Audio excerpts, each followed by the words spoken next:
Hola, buenas tardes, ¿cómo están?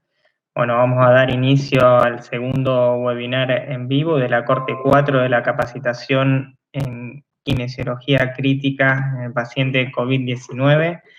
¿Cómo están? Qué mejor plan que este, ¿verdad? Para un domingo a las 6:30 de la tarde. Pero bueno, ahora con el tema de la cuarentena, todos los días son domingo, todos los días son lunes, así que bueno, nos podemos entretener y despejar un rato también de esta manera, charlando un poco, intercambiando conocimientos. Cuéntenme de dónde son hoy los que están conectados.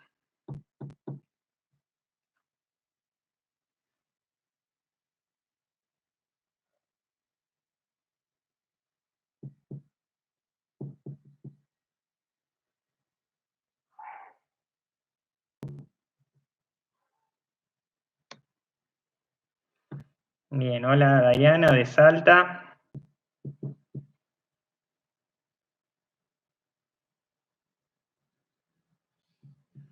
Sebastián de Mendoza, Emiliano de la Plata, Nicolás de Corrientes, Elizabeth de Santa Cruz, Bolivia,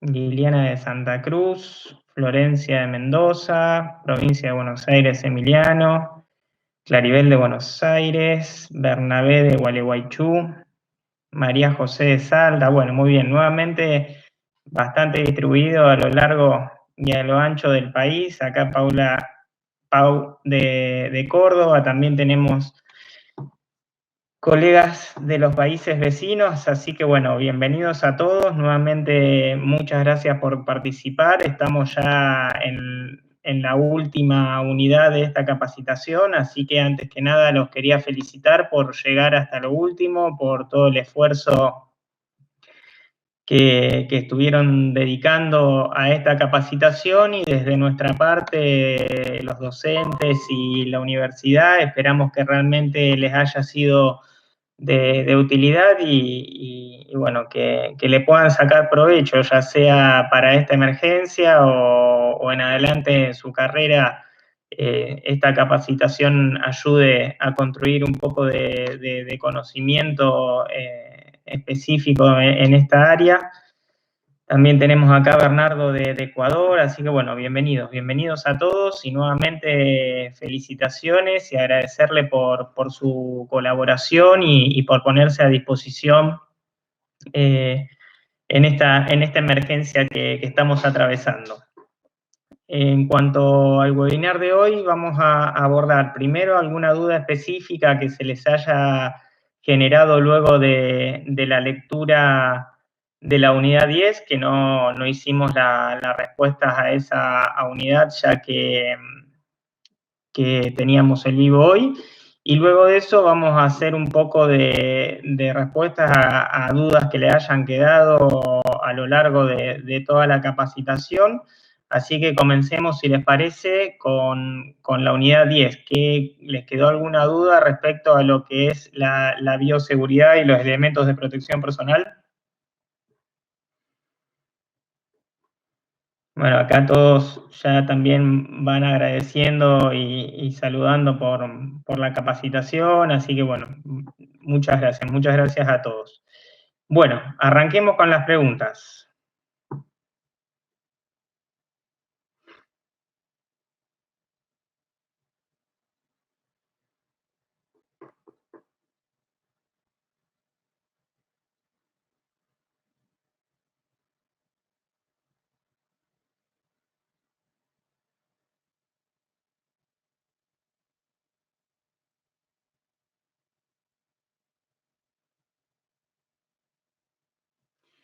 Bien, acá Bernabé Jiménez nos dice, ¿recomendás equipo ébola? Esos trajeron a la UCI. Bueno, ahí Bernabé nos cuenta que en su lugar de trabajo llevaron protección tipo ébola, que la protección tipo ébola vendría a ser un nivel 4. Actualmente para la pandemia se recomienda hasta nivel 3. El nivel 3 sería la máxima protección recomendada para lo que es COVID. Y se detalla en las diferentes situaciones cuáles son los niveles que se deben utilizar entre nivel 1, nivel 2 y nivel 3. Esto es importante, uno no tiene que perder de vista, por un lado, que es fundamental que nosotros nos protejamos y nos cuidemos adecuadamente, como estamos viendo a nivel mundial, es mucho el personal de salud que se contagia, algunos reportan 1 de cada 4, en algunos otros lugares es un poco más elevado, por lo tanto es fundamental protegernos y a su vez también es muy importante cuidar ese recurso que es el elemento de protección personal, que es un recurso finito y que si son muchos los casos que tenemos que afrontar, posiblemente se vayan acabando y no estén disponibles.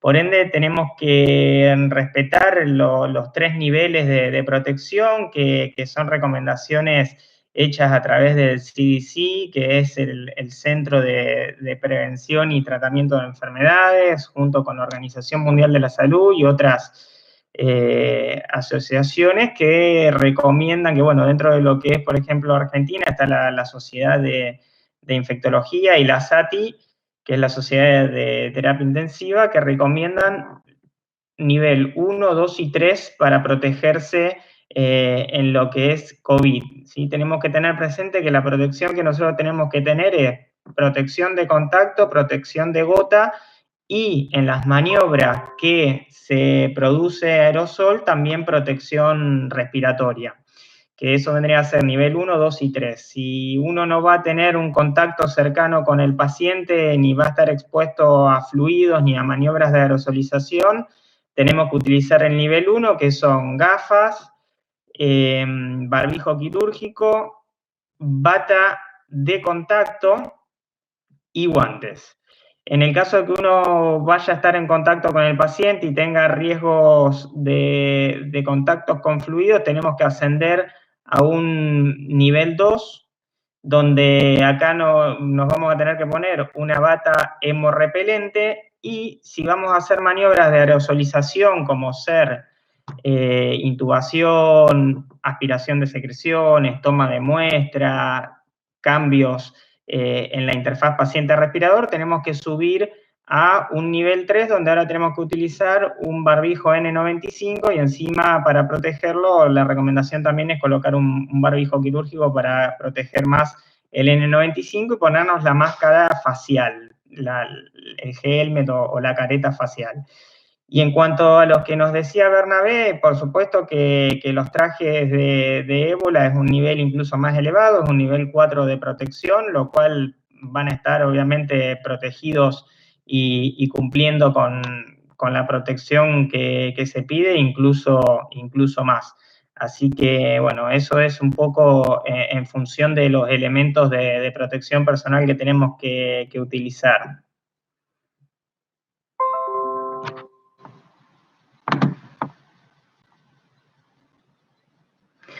Acá Bernardo Morejón nos dice, ¿existe un porcentaje probable de contagio pese a seguir todos los protocolos de bioseguridad? Sí, es probable que uno pueda llegar a contagiarse a pesar de seguir con todos los elementos de bioseguridad.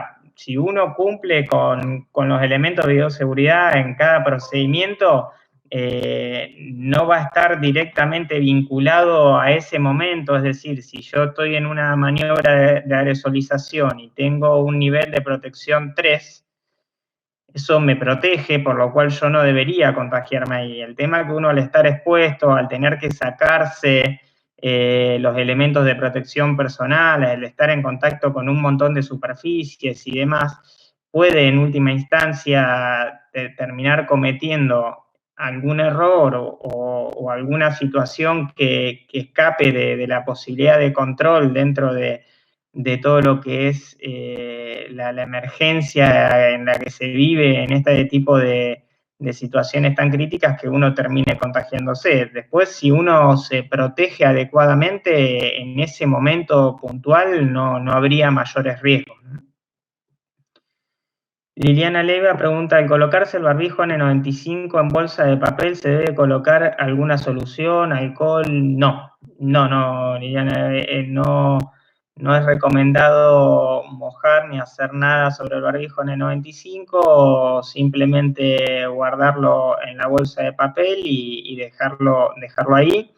Después, bueno, están las posibles recomendaciones si uno quiere esterilizar el barbijo como para utilizarlo más allá del tiempo de vida útil que tienen los barbijos N95, pero cuando lo utilizo y lo guardo en el sobre no hay que echarle ningún tipo de solución. Florencia Alvear, donde trabajo es limitado el recurso de barbijo N95. ¿Se podría utilizar a nivel de rostro antiparras, barbijo quirúrgico y por encima máscara de protección facial en los pacientes? ¿Qué sería ideal? Bueno, Florencia, lo que vos me estás mencionando vendría a ser prácticamente un nivel de protección 2, porque para un nivel o incluso menos, porque ahí lo que te determina es la necesidad del barbijo N95. Cuando uno va a estar expuesto a una situación en la cual puede haber aerosolización, necesitamos contar con el barbijo N95. En esa situación el barbijo quirúrgico no nos va a proteger, ¿sí? Entonces, si vamos a estar en una situación en la cual se produce aerosol, sí o sí tenemos que disponer del barbijo N95. En caso de no disponerlo, bueno, obviamente eso van a tener que hablarlo, Florencia, en tu lugar de trabajo, porque realmente se van a estar exponiendo inadecuadamente, ¿no?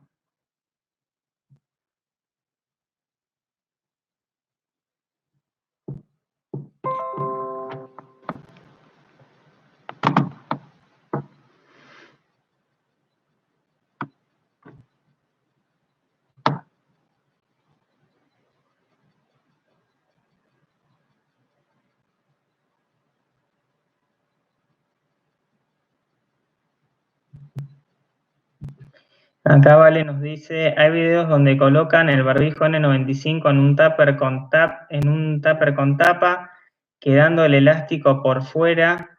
¿Es una buena opción? ¿Es recomendable?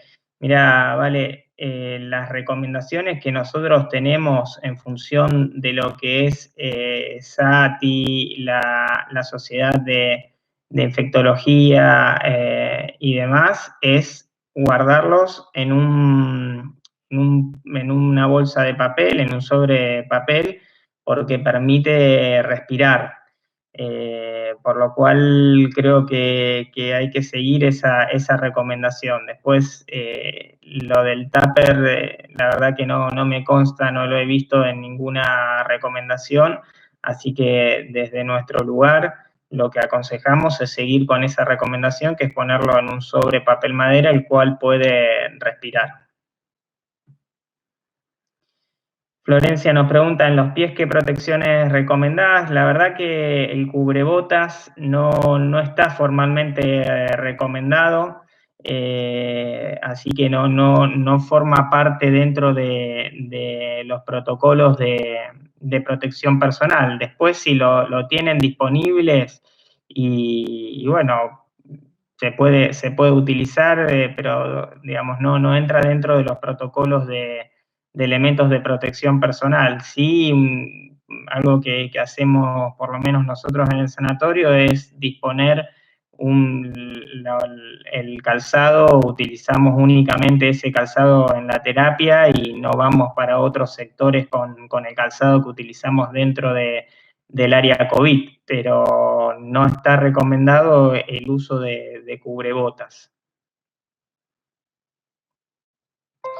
Bien, acá Bernabé pregunta las horas de duración de los N95. Bien, las recomendaciones en cuanto al tiempo o a la vida útil de los N95 es, si yo no lo utilizo por más de 6 horas continuas, lo puedo guardar y se puede utilizar en un tiempo aproximadamente de entre 15 y 20 días, si no lo utilizo más de 6 horas continuas, es decir, lo coloco, lo uso 1 hora, 2 horas, lo dejo guardado y lo vuelvo a utilizar dentro de un tiempo otras 2 horas. Así, si el barbijo no se moja, no se mancha, si sigue haciendo la sopapa que tiene que hacer en la cara, que me indica que realmente me va a estar protegiendo de forma adecuada, y no lo uso por más de 6 horas seguidas y lo guardo adecuadamente, se podría utilizar entre 15 y 20 días.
¿Alguna duda más sobre la unidad 10 de bioseguridad y el uso de elementos de protección personal?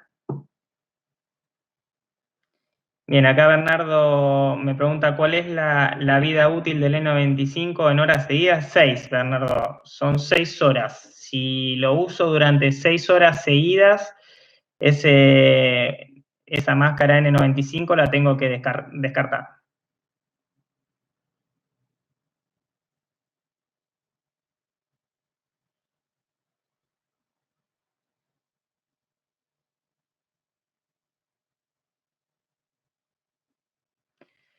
Diana pregunta con respecto al barbijo quirúrgico continuado, aproximadamente entre 2 y 3 horas, Diana, el barbijo quirúrgico. El barbijo quirúrgico, una vez que lo tengo puesto durante más de 2 o 3 horas, ya pierde eficacia.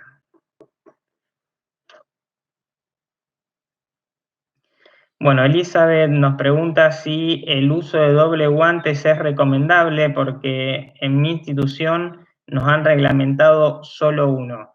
Mira, el uso de doble guantes te da un poco la posibilidad de que ese primer par de guantes te quede para sacarte una vez que vos te descartes el que estuvo en contacto y en manipulación con el paciente, te quede para sacarte el resto de los elementos de protección personal. Uno inicialmente se sacaría ese par de guante externo, que es el más contaminado, y después con el par de guante interno nos retiraríamos la bata junto con esos guantes. De todas maneras, se puede utilizar un solo par de guantes, y lo que siempre tener presente es que si nos queda alguna duda durante alguno de los pasos en los cuales nos estamos retirando los elementos de protección personal, lavarnos las manos, ¿sí? Por más que nos lleve un poco más de tiempo, tener presente que a pesar de que haya una urgencia con algún paciente, si nosotros no hacemos estos pasos de forma adecuada, vamos a terminar mal. Por lo tanto, y esto es una frase que me quedó muy grabada en los cursos de rescate y primeros auxilios, etcétera, es que héroes muertos nos salvan vidas. Así que nos tenemos que cuidar, tenemos que estar fuertes y a lo largo del tiempo para poder ayudar a la mayor cantidad posible de pacientes. Entonces, hagamos las cosas tranquilos, retirémonos de forma tranquila los elementos de protección, y si tenemos alguna duda en alguno de los pasos, nos lavamos las manos la cantidad de veces que haya que hacerlo para priorizar nuestra seguridad en pos de poder ayudar a la mayor cantidad de pacientes posible. Bueno, acá Sebastián nos habla de consejos para la posición prono. No sé, Sebastián, si son consejos en función de los elementos de protección personal, si está en relación a eso, necesitamos sí o sí un nivel 3 de protección personal para realizar el decúbito prono. Luciana Farías, pero el barbijo quirúrgico, si no lo usás por 3 horas seguidas, no se puede guardar como el N95. Mira, nosotros, Luciana, el barbijo quirúrgico actualmente lo tenemos puesto todo el tiempo. Cuando estamos en el área COVID, estamos permanentemente con el barbijo quirúrgico puesto por una cuestión de que, bueno, como habrán visto acá en las mayorías de las provincias de Argentina, actualmente es recomendación utilizar, no recomendación, sino una obligación utilizar los tapabocas. Uno cuando está ahí en la sala trabajando, si no estamos directamente en contacto con el paciente, también estamos en contacto con el resto del equipo, enfermería, médicos, mucamas, todo el personal que anda dando vuelta en el área. No sabemos si ese personal puede estar contaminado, es decir, puede estar infectado, por lo cual la recomendación es que mientras que estemos en el área COVID, estar siempre con el barbijo quirúrgico y ponernos el N95 si corresponde para una intervención específica en un paciente, respetando los 3 niveles. Pero bueno, nosotros el barbijo quirúrgico en esa situación actualmente lo estamos usando de forma permanente. La verdad que no he visto ninguna recomendación respecto a guardar el barbijo quirúrgico. Pero bueno, esa es un poco la recomendación que nosotros estamos utilizando actualmente. Bien, Bernabé Jiménez nos pregunta si pacientes en prono ustedes colocan almohadones, ¿en qué zonas? Bien, nosotros sí utilizamos almohadones en las regiones anterior del tórax para sobrelevar un poco la parte de la cabeza, y luego de eso utilizamos almohadones a nivel de la frente también para proteger todo lo que es la parte de la cara y de los ojos. Después hay algunas recomendaciones y muchas almohadillas de gel que se recomiendan para colocar en las zonas de la rodilla, en las zonas de las crestas ilíacas, que son zonas que están en mucho contacto y que tienen muchas saliencias óseas y que son las que primero corren el riesgo de generar úlceras por presión. Esa es la recomendación. Hay un montón de videos que muestran una amplia gama de almohadillas de gel, incluso enseñan a hacerlas de forma caseras y demás.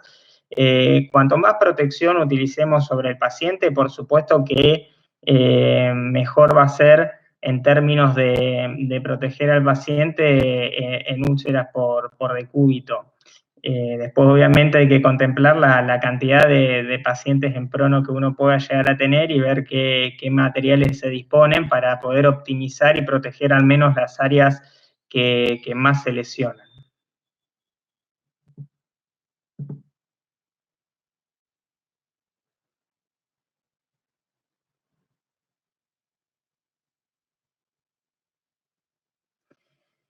Bien, acá Neri nos dice cómo se manejan los cuidados posturales y de movilización en estos pacientes donde no hay que derrochar elementos de protección. Bien, eso es una preocupación muy grande respecto al subtratamiento que puede haber en estos pacientes en cuanto a lo que son los cuidados posturales y la movilización. Tenemos que aprovechar cada vez que tengamos que hacer alguna intervención en el paciente que nos haga colocarnos todo el nivel 3 de elementos de protección personal, en ese momento aprovechar para hacer movilizaciones y cuidados posturales. Ese es el protocolo y la recomendación que nosotros manejamos. Cuando por cualquier motivo vinculado posiblemente a la ventilación mecánica, al decúbito prono, algún cambio de humidificador, a la necesidad de realizar alguna aspiración de secreción bronquial y demás, cualquiera sea la causa por la cual uno tenga que vestirse con nivel 3 para atender al paciente, en ese mismo momento hacer las movilizaciones y los cuidados posturales para optimizar este punto que realmente es una preocupación, porque ya sabemos que en pacientes en cuidados críticos de forma prolongada, sin tener una cuestión infectológica tan importante como la que nos plantea COVID-19, quedan muchas veces bastante secuelados con polineuropatía del paciente crítico, debilidad adquirida en la UCI y algunas veces algunas úlceras por decúbito que complican realmente muchísimo la situación. Ni hablar que en estos casos uno puede suponer, y siguiendo la lógica, de que esta problemática va a estar muy marcada en esta población específica de pacientes. Pero bueno, la recomendación es esa. Cada vez que tengamos que entrar con nivel 3 de protección a ver al paciente, que sin duda van a ser varias veces en el día, ahí realizar la movilización y los cuidados posturales.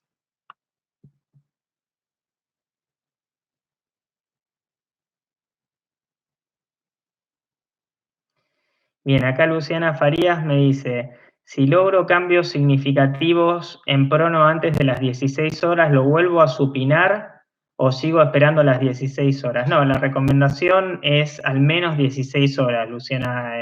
Si uno logra cambios, está buenísimo porque eso nos indica continuar con el decúbito prono, pero la recomendación es dejarlos al menos 16 horas, que es el trabajo de Guerin, que fue el que mostró una disminución en la mortalidad en estos pacientes, los dejaban al menos de 16 horas. Anterior al trabajo de Guerin hay varios trabajos publicados de prono que no daban resultados positivos en términos de mortalidad, y la mayoría utilizaban entre 4, 8 o 12 horas. Como el de Guerin marcó una diferencia en la mortalidad y se utilizó durante 16 horas, sumado también a la utilización de bloqueantes neuromusculares, es de ahí que se desprende que al menos los tenemos que dejar 16 horas. Si apenas los pronamos o en algún momento del prono, a las 4, a las 5 horas, el paciente mejora, eso nos indica que está teniendo buenos resultados la maniobra, por lo cual lo vamos a dejar en prono, pero al menos 16 horas. Y Gattinoni no, Amato, recomendó en estos pacientes hacer sesiones incluso un poco más largas, de 20 horas o un poco más también, para disminuir los riesgos y la exposición que tiene la maniobra. Entonces, por lo menos mínimamente 16 horas, y si se puede estirar un poco más con estas recomendaciones de los expertos, hacerla un poco más larga también.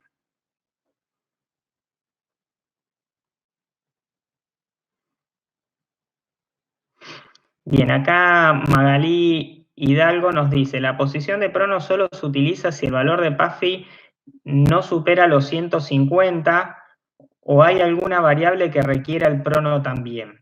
Bien, Magalí, no, el punto de corte es el índice de oxigenación PAFIO2 menor a 150, luego de haber instaurado toda una secuencia previa de mecánica ventilatoria protectiva, bloqueantes neuromusculares. Es decir, para hacer un orden y una secuencia correcta de la utilización de las diferentes medidas coadyuvantes que disponemos para la hipoxemia refractaria, más o menos se sigue esta secuencia. Nosotros tenemos un paciente que comienza con una falla respiratoria aguda, hipoxémica, en la cual se decide por el estado del paciente proceder a la intubación y vincularlo a ventilación mecánica.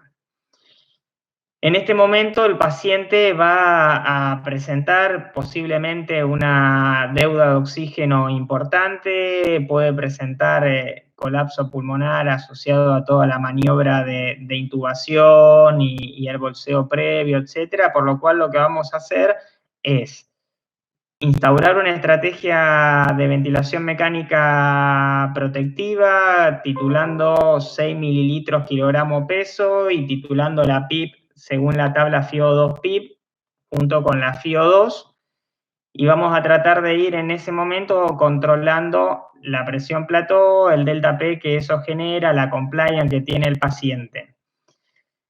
Si luego de aproximadamente unas 12 horas de haber iniciado la ventilación mecánica, tener al paciente con una sedación profunda, un RAS de -4, -5, para disminuir el consumo de oxígeno y evitar que el paciente tenga alguna sincronía, sobre todo el doble disparo, que es la que mayor riesgo de lesión pulmonar puede llegar a tener.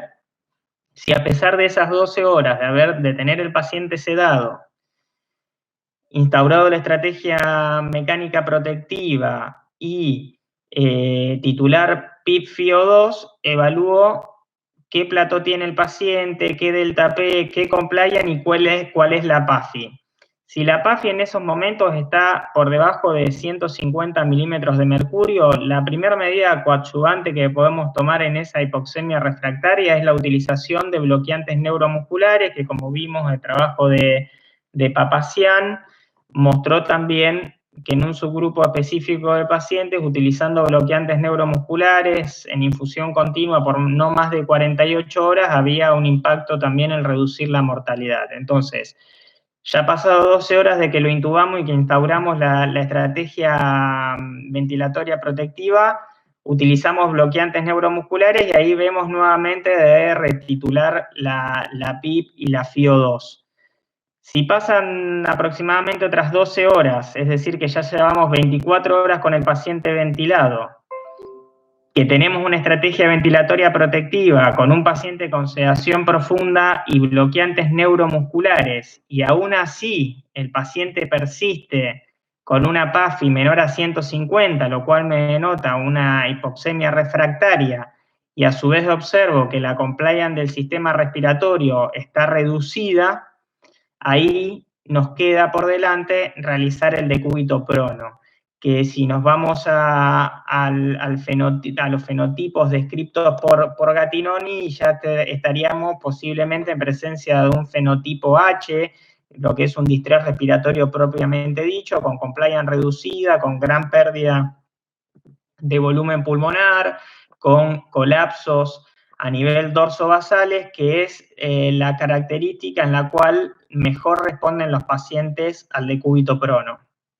Entonces eso es una secuencia más o menos lógica en un tiempo de aproximadamente 24 a 36 horas. Como vimos el trabajo de Green, también uno de los factores que se encontró es que se instauraba precozmente el decúbito prono, y cuando hablamos de precozmente es dentro de las 48 horas de iniciada la ventilación mecánica. Entonces, más o menos con la secuencia que describimos recién, tenemos un paciente que entre 24 y 36 horas de haber comenzado la ventilación mecánica, siguiendo la secuencia de estrategia ventilatoria protectiva, bloqueante neuromuscular, si aún así persiste una PAFI menor a 150, ahí lo pronamos al paciente.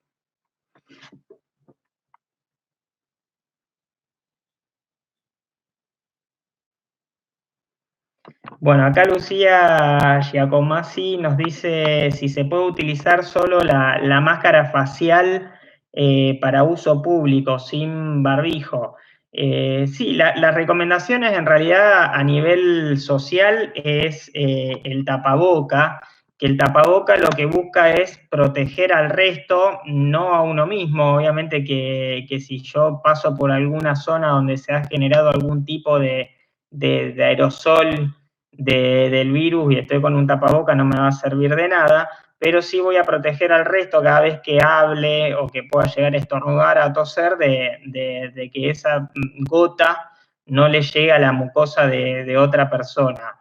Entonces, a los fines de esos cuidados, la máscara facial va a ayudar también a proteger, así que según la lógica, entre usar un tapaboca y usar una máscara facial, por supuesto que la máscara facial incluso termina siendo hasta más protectiva para uno mismo, y en cuanto a proteger al resto, va a tener el mismo impacto que el barbijo o el tapaboca.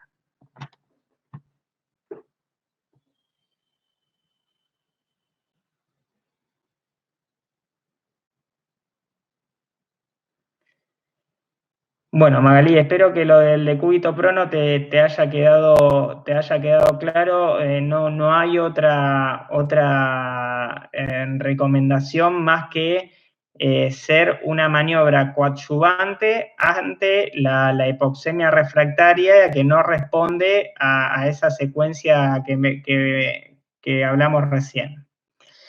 Y Magalí nos dice, perfecto, el bloqueante neuromuscular se utiliza durante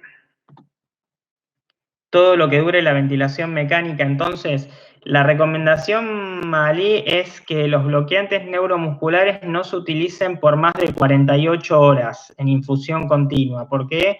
Porque tenemos muchísimo más riesgo de desarrollar polineuropatía del paciente crítico.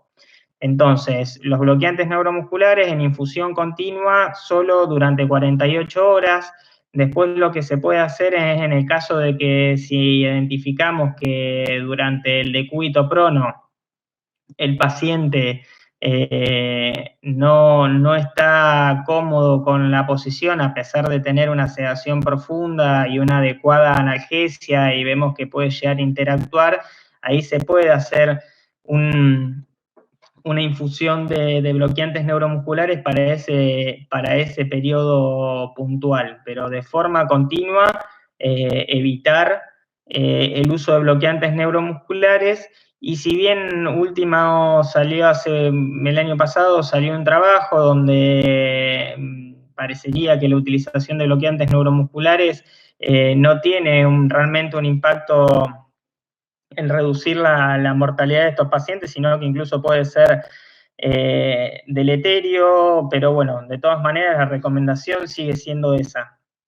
Utilizar los bloqueantes neuromusculares como una medida coadyuvante a la hipoxemia refractaria, la posibilidad de que ante la estrategia ventilatoria protectiva que maneja un volumen muy bajo, el paciente intente hacer esfuerzo para meter más volumen o lo que se conoce como la sincronía de trigger reverso, que a pesar de que el paciente está con sedación profunda aparece un doble disparo. Los bloqueantes neuromusculares ayudan a evitar eso y a su vez disminuyen mucho más el consumo de oxígeno. Pero tener presente que cuanto más tiempo utilicemos los bloqueantes neuromusculares, mayor riesgo vamos a tener de desarrollar polineuropatía del paciente crítico y miopatía del paciente crítico.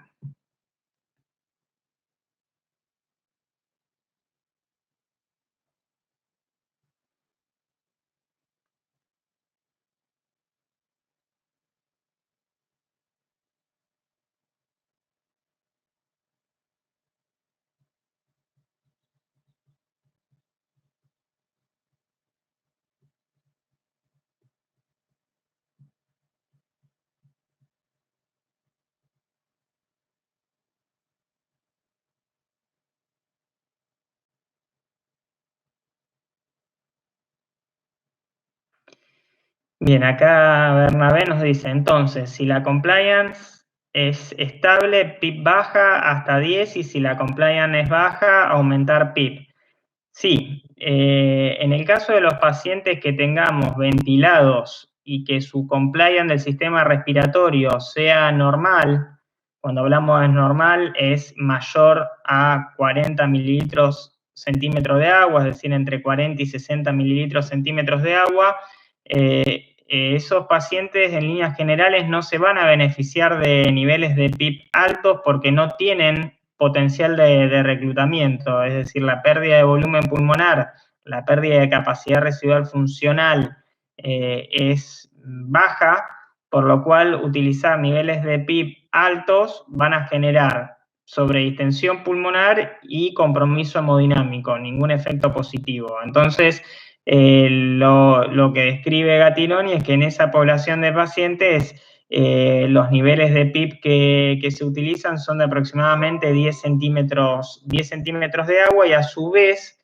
esos pacientes que, a pesar de ese comportamiento mecánico a nivel pulmonar, van a estar severamente hipoxémicos, y eso vinculado a toda la desregulación de la perfusión, la falta de vasoconstricción hipóxica que estuvimos hablando, va a ser el mecanismo de alteración BQ y de hipoxemia severa. El decúbito prono, por lo mismo que la PIP no va a tener efecto, tampoco va a ser muy beneficioso en esos pacientes puntuales, donde la compliance es normal y donde si seguramente vemos una placa de tórax o una tomografía computada, vamos a ver que la aireación pulmonar es buena, que va a haber algunas imágenes con esto que se llama vidrio de despulido o vidrio esmerilado, en la cual nos indicaría eso, ¿no? Que niveles de PIB altos o prono posiblemente no sean muy efectivos. Ahora, ya ante la presencia de un paciente que vemos una radiografía de tórax y el pulmón es totalmente blanco, no tengo una gotita de aire, es decir, que no tengo nada negro dentro de la placa o la tomografía de tórax, esos pacientes sí van a tener mayor potencial de reclutamiento, porque al aumentar tanto el peso del pulmón por el edema inflamatorio que se genera, hace que las zonas dependientes del pulmón, es decir, las dorsovasales, por esa presión sobreimpuesta, esa carga sobreimpuesta que genera ese peso pulmonar aumentado, lleve al colapso de esas áreas pulmonares, y uno con la PIP o con el decúbito prono logra generar una redistribución de la ventilación y mejorar la ventilación en esas áreas, que es el efecto positivo que tiene el decúbito prono. Entonces, en esos pacientes sí vamos a utilizar PIP más alta, cercana a los 15 centímetros de agua, más decúbito prono, y posiblemente tengamos mayor rédito en términos de reclutamiento pulmonar con ese tipo de comportamiento mecánico.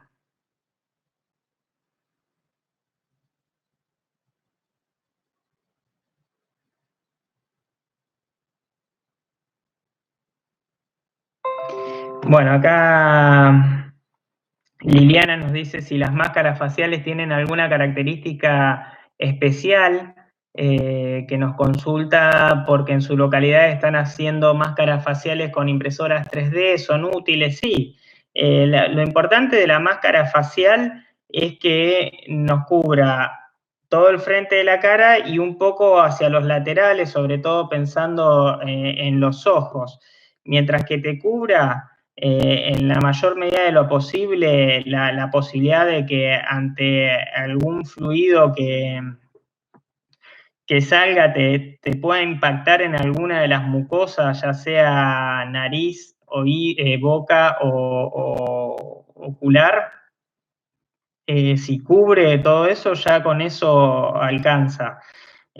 Por eso hay un montón de videos incluso de máscaras faciales caseras que si logran cubrir esas mucosas, ya sirven, no necesita haber ninguna cuestión específica más que eso. Y después, bueno, lógicamente la comodidad es importante, ¿no? No sé si a alguien de acá del grupo que estamos en el vivo ya le ha tocado, pero tener puesta los elementos de protección personal durante un tiempo prolongado, y tiempo prolongado hablo tan solo de 2 o 3 horas, no me quiero ni imaginar lo que es más, realmente es muy molesto, te queda la cara marcada, la piel irritada.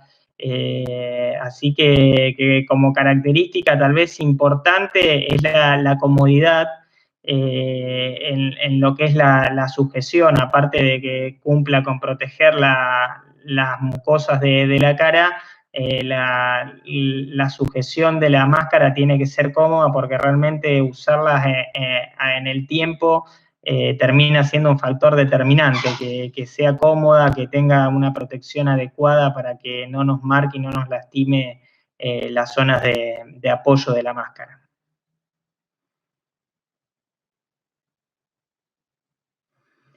Bien, acá Dayana nos pregunta cómo actúa la presión media de la vía aérea en el retorno venoso.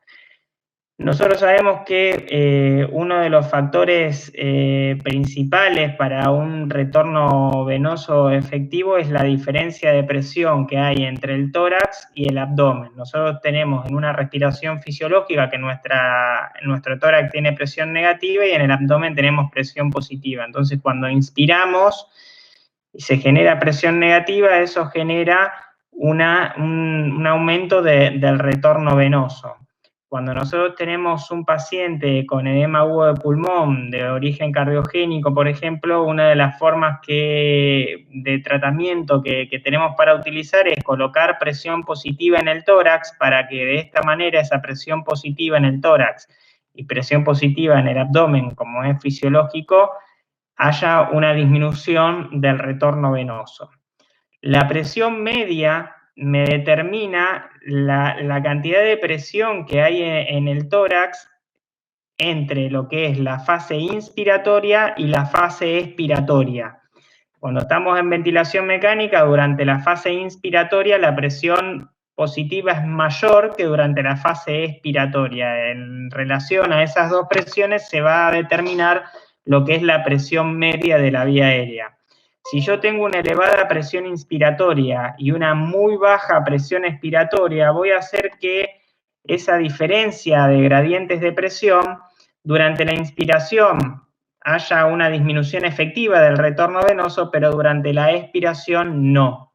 Entonces, al tener una presión media alta, cercana, por ejemplo, a los 20 centímetros de agua, va a hacer que durante todo el ciclo respiratorio, durante la inspiración y durante la expiración, haya una disminución efectiva en cuanto a términos de retorno venoso. Y después, si yo llevo a lo contrario, si de repente yo tengo un paciente que está chocado y que está con una presión media elevada, voy a tener que tratar de reducir esa presión media, porque si no, no va a tener un buen retorno venoso vinculado, por un lado, a su shock, y segundo, a la presión que estamos generando nosotros, esa presión positiva. Por ende, es probable que si el paciente está muy inestable hemodinámicamente, tengamos que bajar un poco la presión media en la vía aérea, como para permitir un poco de retorno venoso en ese contexto.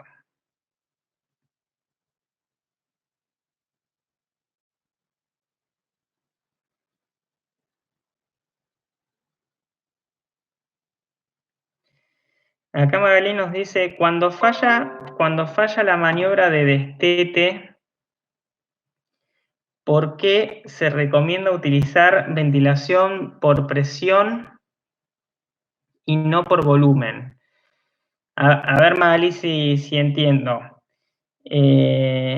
Vos tenés un paciente que ya está en vías de recuperación, decidís hacer una prueba de respiración espontánea, que como es el caso de los pacientes COVID, la prueba de respiración espontánea la vamos a hacer con el respirador en presión de soporte de 5 o 7 centímetros de agua, con 0 o 5 de PIP.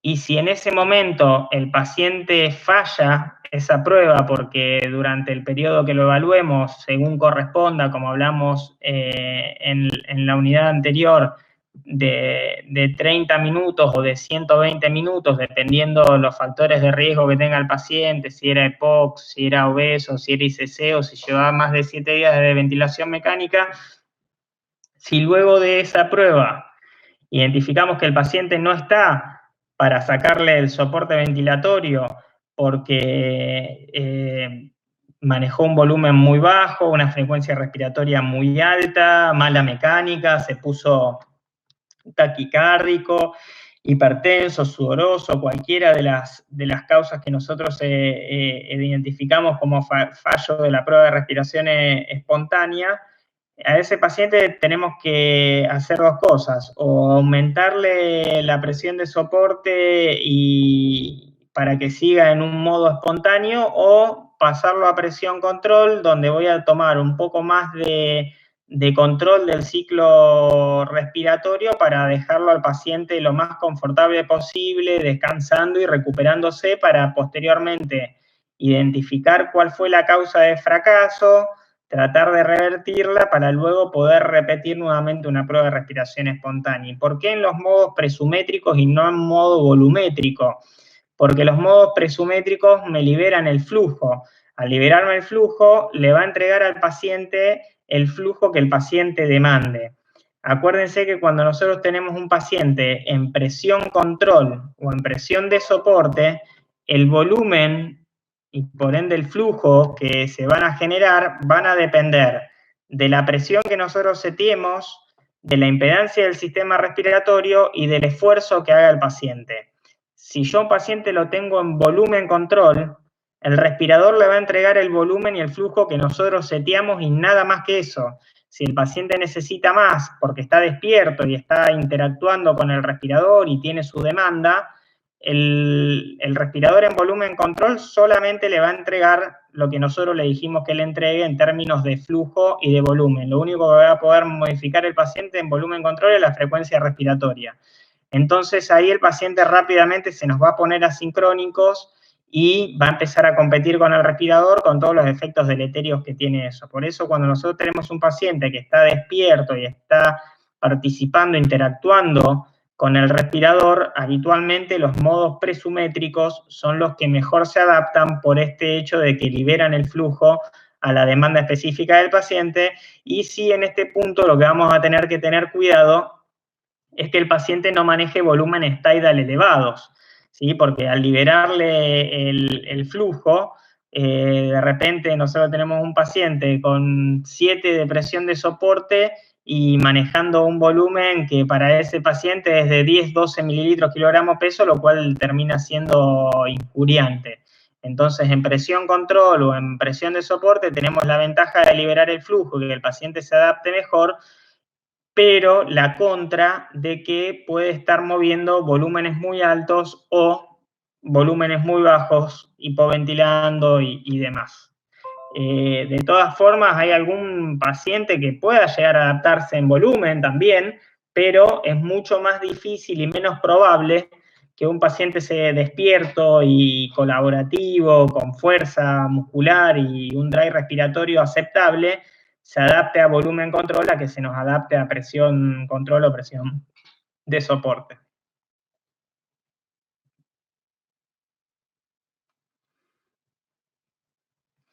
Bien, acá Bernabé nos pregunta, ¿el doble gatillaje se debe a trigger reverso? Cuando yo tengo un paciente con sedación profunda, si hay un doble disparo, ese doble disparo lo más lógico es que sea un trigger reverso.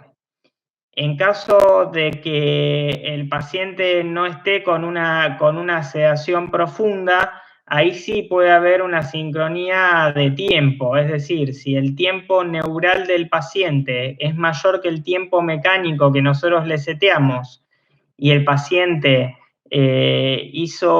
hace un esfuerzo inspiratorio y durante su esfuerzo inspiratorio el respirador ya tiene que pasar al ciclo expiratorio porque es lo que está seteado, si el paciente hace fuerza y vence nuevamente el trigger del respirador, el respirador automáticamente se vuelve a disparar, por lo cual no va a haber flujo expiratorio y el paciente va a recibir el doble del volumen. Es decir, si yo tengo un paciente con un BT seteado de 400 mililitros y tiene en volumen control y hace un doble disparo, en ese ciclo va a recibir 800 mililitros, ¿sí? Por ende va a estar duplicando el volumen corriente que tiene que manejar.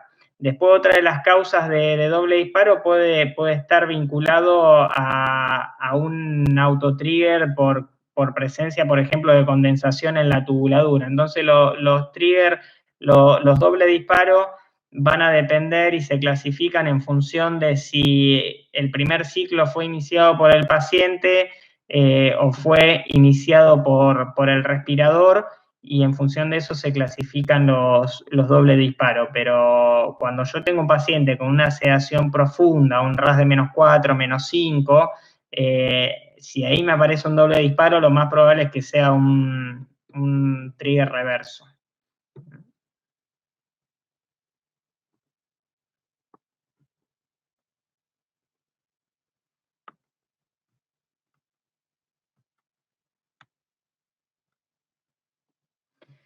Bien, acá Florencia nos dice, ¿es correcto decir que la presión pico en cualquier tipo de paciente no debe ser mayor a 45 centímetros de agua y en pacientes COVID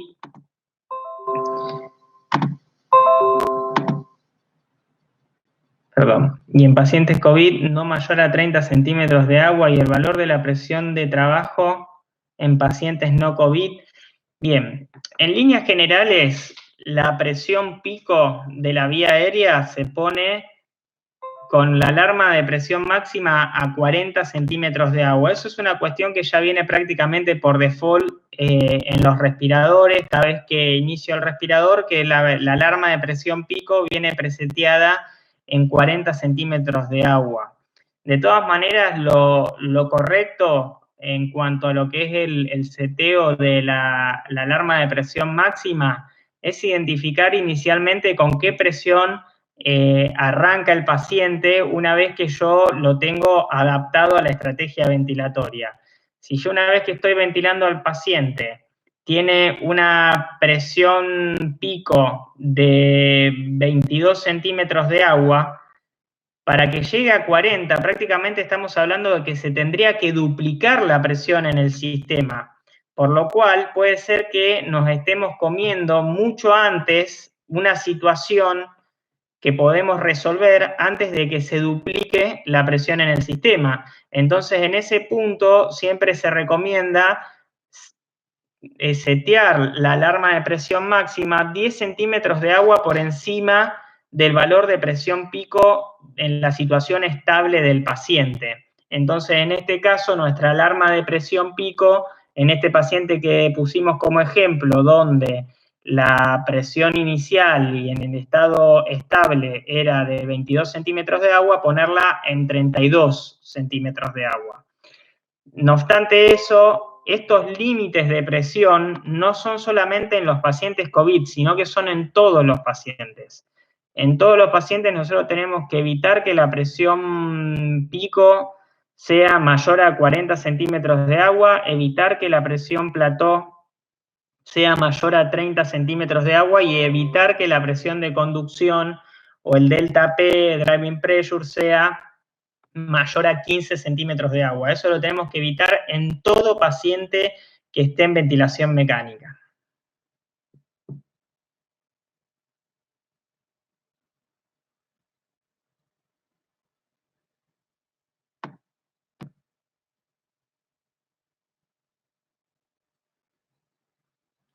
Bueno, acá Liliana me dice que se le cortó justo internet cuando respondí la pregunta de las máscaras faciales con impresión de 3D. Liliana, sí, sirven. La precaución que hay que tener es que cubran bien toda la mucosa facial, la mucosa de la boca, de nariz y la ocular.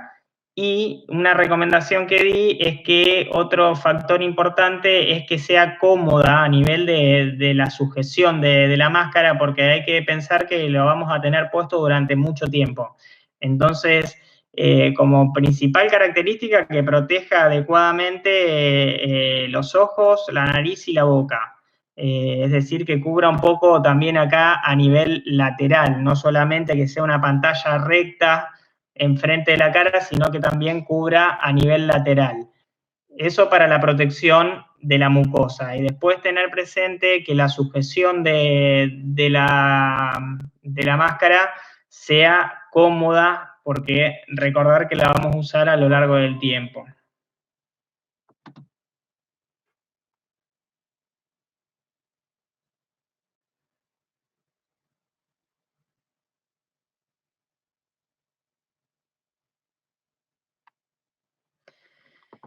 Bien, acá Florencia nos habla un poco en cuanto al destete y los diferentes índices de oxigenación. Bien, Florencia, ahí en cuanto a la fórmula y a los valores que me pones, tal vez hay algunos errores. Cuando nosotros utilizamos índices de oxigenación, podemos tomar la relación A menos A, podemos utilizar la relación presión arterial de oxígeno, fracción inspirada de oxígeno, que es la PaFiO2, o podemos utilizar la relación A sobre A, que cuando hablamos de la relación A sobre A estamos hablando de la presión arterial de oxígeno sobre la presión alveolar de oxígeno. En la práctica habitual, el índice de oxigenación más fácil de utilizar es la PaFiO2.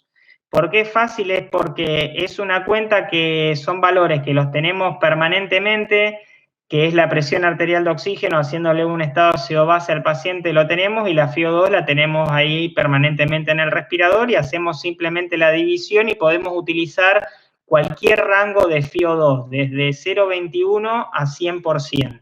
Por eso es el índice de oxigenación que más se utiliza y por eso es el índice que clasifica el distrés respiratorio y es el índice que me determina cuándo debo poner al paciente en prono, cuándo debo utilizar bloqueantes neuromusculares o cuándo puedo iniciar una prueba de respiración espontánea.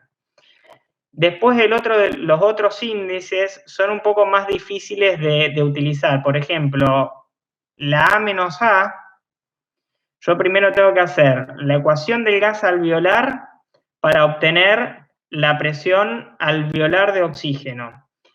Esto lo tengo que hacer con una FiO2 del 21% o una FiO2 del 100%, porque si no en el resto del rango de FiO2 la ecuación no es estable y no me sirve. Y después de obtener ese valor, hacer la resta entre la presión alveolar de oxígeno y la presión arterial de oxígeno. El rango normal es que no supere los 20 milímetros de mercurio ese gradiente de presión de oxígeno. Por encima de 20 ya termina siendo patológico. La relación A sobre A normal es de 0,9. Es decir, si yo divido la presión arterial de oxígeno, que en líneas generales va a estar entre 90 y 97 milímetros de mercurio, dividido la presión alveolar de oxígeno, que habitualmente va a estar cercano a los 100 milímetros de mercurio, esa cuenta me da 0,9. Eso es lo normal.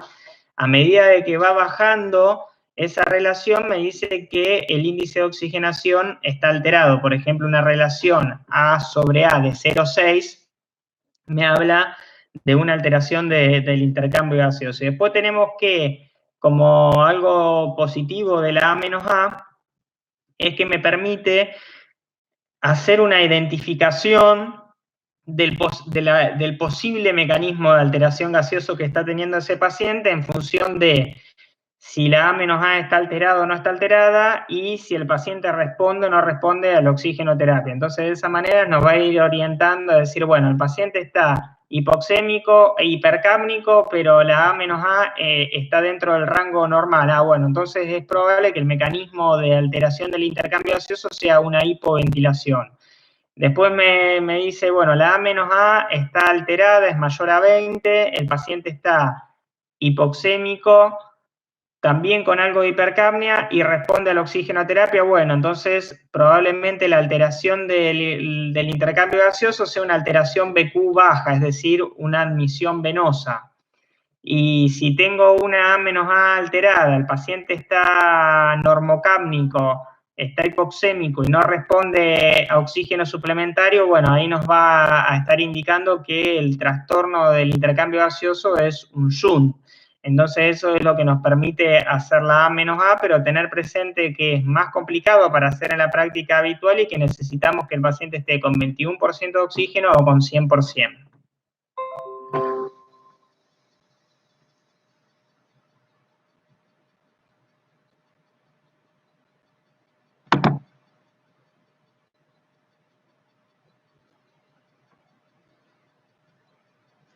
Bueno, Florencia, espero que ahí se haya aclarado un poco. Recordar que nosotros para obtener la presión alveolar de oxígeno tenemos que hacer inicialmente la ecuación del gas alveolar, que eso va a estar relacionado a el cociente respiratorio, que el cociente respiratorio lo vamos a tomar como una constante de 0,8, y en realidad el cociente respiratorio va a depender de qué metabolismo esté predominando, si predomina un metabolismo de grasas, de proteínas, de hidrato de carbono, el cociente respiratorio puede variar, pero lo vamos a tomar como una constante de 0,8, la PCO2 que tenga el paciente, la presión de vapor de agua, etcétera.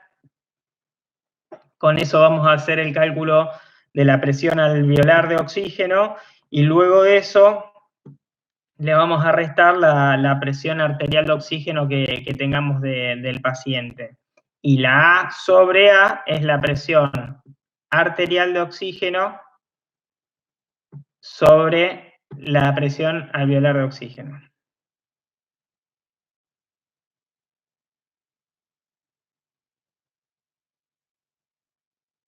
Bien, ahí Florencia, para hacer el cálculo del gas alveolar, vendría a ser la PO2 por la presión arterial de dióxido de carbono sobre 0,8.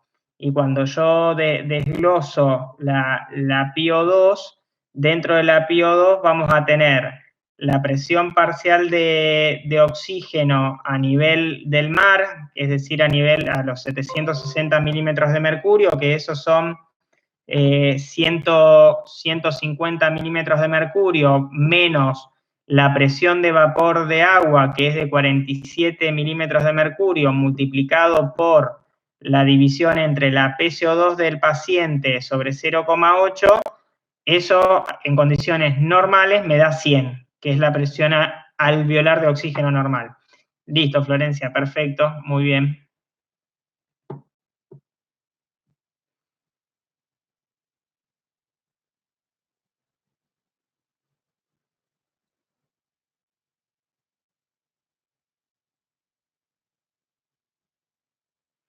Bien, acá Luciana nos dice en cuanto a las máscaras con reservorio, si es de reinhalación parcial o de no reinhalación, sí, eso va a estar directamente relacionado a la concentración de oxígeno que vamos a lograr con una u otra.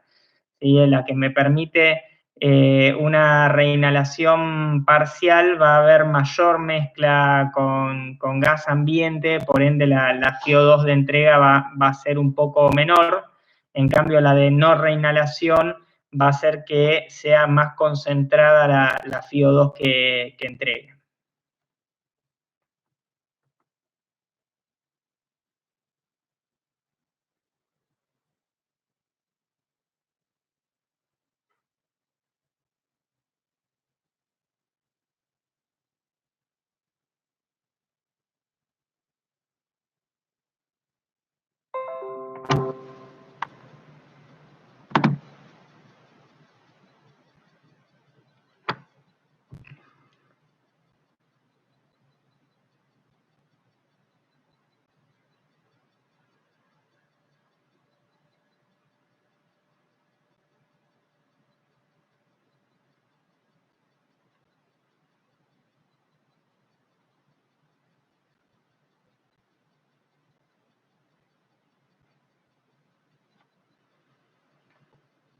Bueno, muy bien. ¿Alguna otra duda que les esté quedando? Así ya vamos cerrando y nos vamos despidiendo de esta capacitación.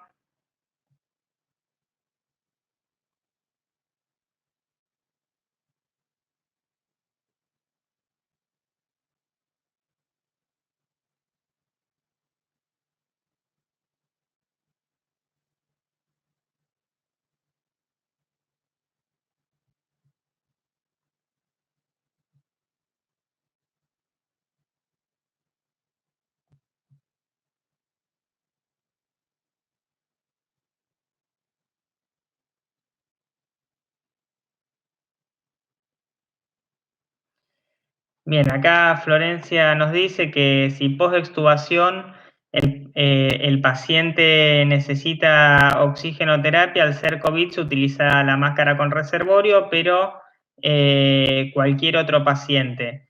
Pero en cualquier otro paciente.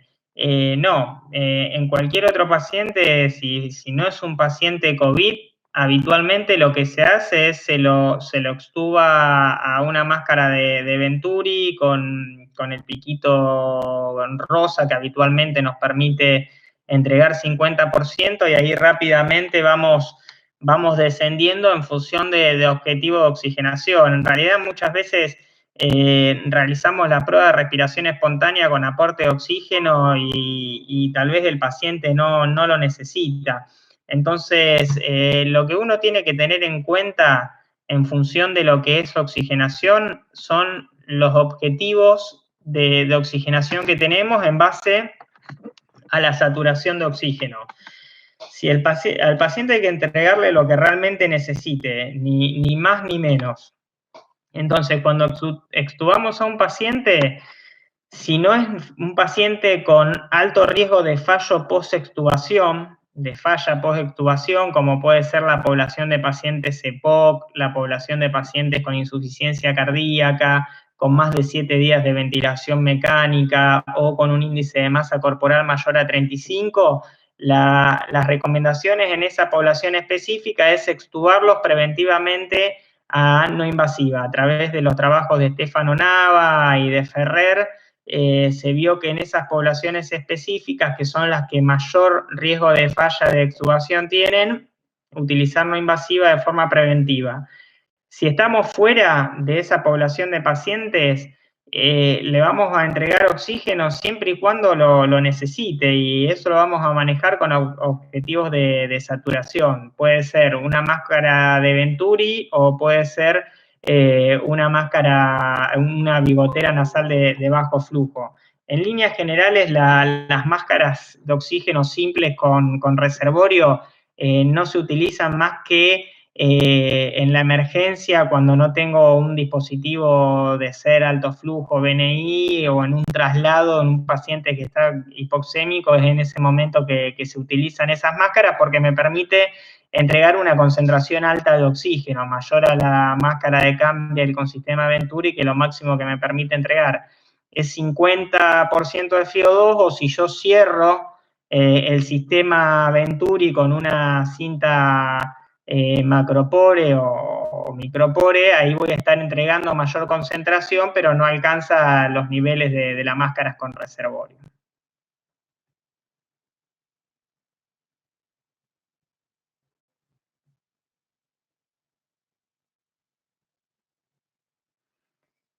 Bueno, acá Bernabé nos dice que llegaron Siemens Servo 900 y alguna recomendación, ¿no? Es un equipo que está muy bien, así que ninguna particularidad con eso. Miguel nos pregunta si vamos a tener otra capacitación o con esto ya es suficiente. Bueno, Miguel, la realidad es que obviamente si uno se va a dedicar específicamente a esta área de lo que es la kinesiología crítica, por supuesto que hay que seguir formándose y participando en diferentes actividades y formación de posgrado, etcétera. Esto es una capacitación de emergencia con el objetivo de cubrir una situación puntual, que la situación puntual sería que aquellos profesionales que recién están empezando o que se dedican a otra área, que hace mucho tiempo que ya están trabajando, pero en áreas totalmente distintas a la crítica, tengan algunas herramientas básicas para el cuidado personal y para poder tratar a estos pacientes en esta situación específica. Después, obviamente, que falta muchísima formación en esta área. Es un área que es muy grande, que tiene muchísima interacción con un montón de profesionales de la salud, con pacientes muy complejos y con una tecnología cada vez más sofisticada. Los respiradores cada vez permiten hacer más cosas, lo cual obviamente requiere de mucho tiempo de estudio, de formación y de práctica. Así que no sé, Miguel, cuál es tu situación puntual en cuanto a tu etapa profesional y laboral, pero sin duda que esto sirve como una herramienta de emergencia, pero no sustituye ni mucho menos a una formación formal y duradera en el tiempo para desarrollarte adecuadamente en el área crítica.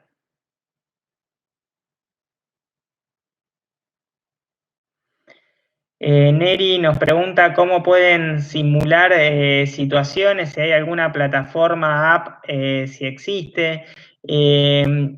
Online, varias empresas como Neumoven, como Drager, tienen simuladores de sus respiradores y dentro de esos simuladores te permite seleccionar algunos tipos de pacientes, por ejemplo, pacientes con distrés respiratorio, pacientes con EPOC, o pacientes en respiración espontánea, lo cual ahí uno puede jugar un rato, están en línea de forma gratuita, incluso hay algunas páginas que agrupan varios simuladores que no son específicas de esas marcas, no son sitios oficiales de esas marcas, que también lo van a tener disponibles y ahí pueden interactuar un poco con la interfaz del respirador, haciendo los seteos y viendo cómo se va comportando el paciente según le cambie la resistencia en la vía aérea, según le cambie la compliance y demás, así que eso lo pueden utilizar.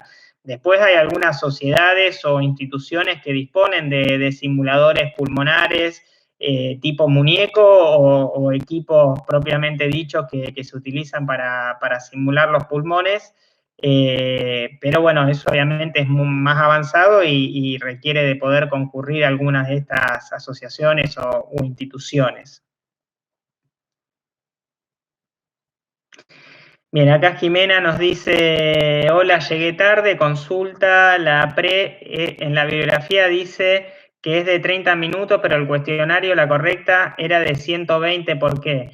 Bien, la prueba de respiración espontánea en población general se vio que las principales causas que llevan a la falla de la prueba de respiración espontánea suceden dentro de los 30 minutos. Por eso no sería necesario hacer pruebas más largas, de 120 minutos.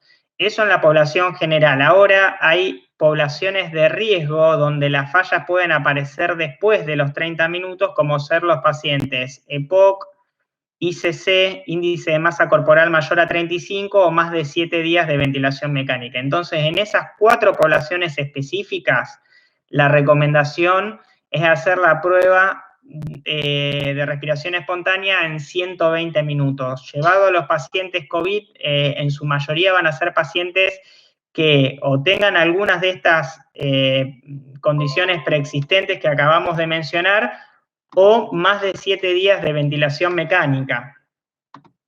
Perdón. Ahí está, se me fue. O más de 7 días de ventilación mecánica, por eso tal vez sería prudente hacer una prueba de 120 minutos y no de 30. Pero en un paciente que está intubado por X situación hace 48, 72 horas y no es EPOC, no es ICC, o no tiene un índice de masa corporal mayor a 35, alcanza y está bien hacer la prueba de 30 minutos.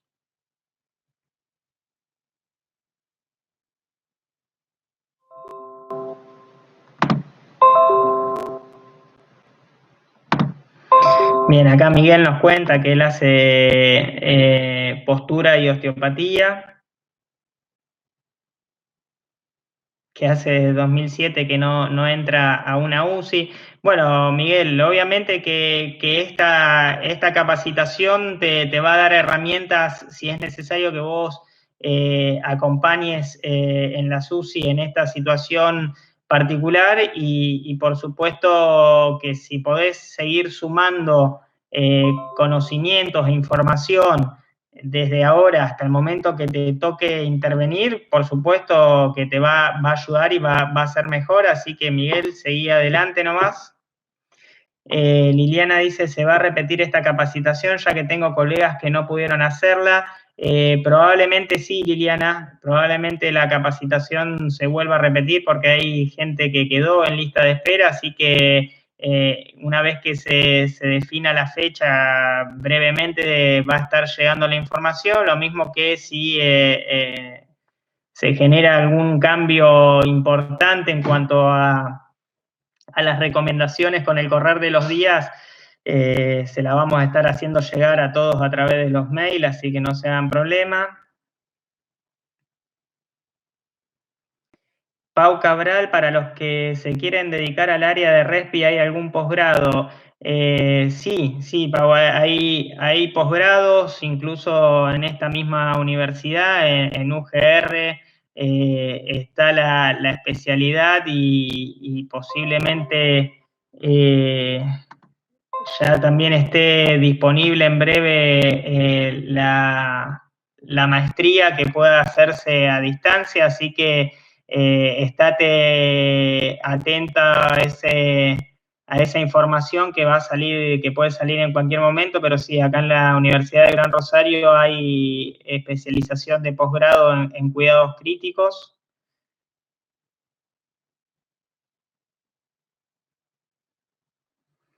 Bueno, acá ya hay muchos agradecimientos, así que bueno, muchas gracias nuevamente a todos ustedes por participar.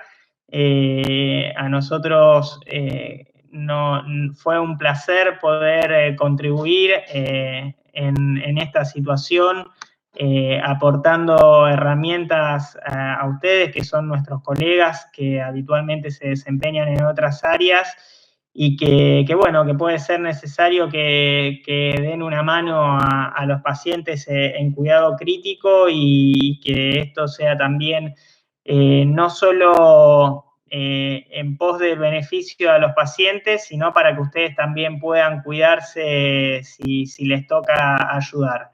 Así que bueno, muchísimas gracias. Si les interesó esta área, como estoy viendo en varios de los comentarios, sigan la plataforma de la universidad, que ahí va a haber información respecto a la posibilidad de poder hacer máster en cuidados respiratorios y posgrados en este área. La mayoría de los docentes que estamos ahí somos los que participamos en esta capacitación y también participan docentes de Buenos Aires y de otros países de Latinoamérica. Así que bueno, los despido, muchas gracias por todo.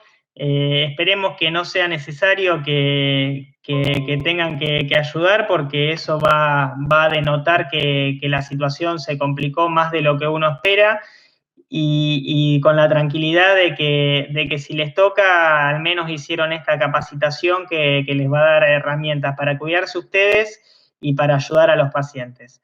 Bueno, nos vemos pronto. Saludos.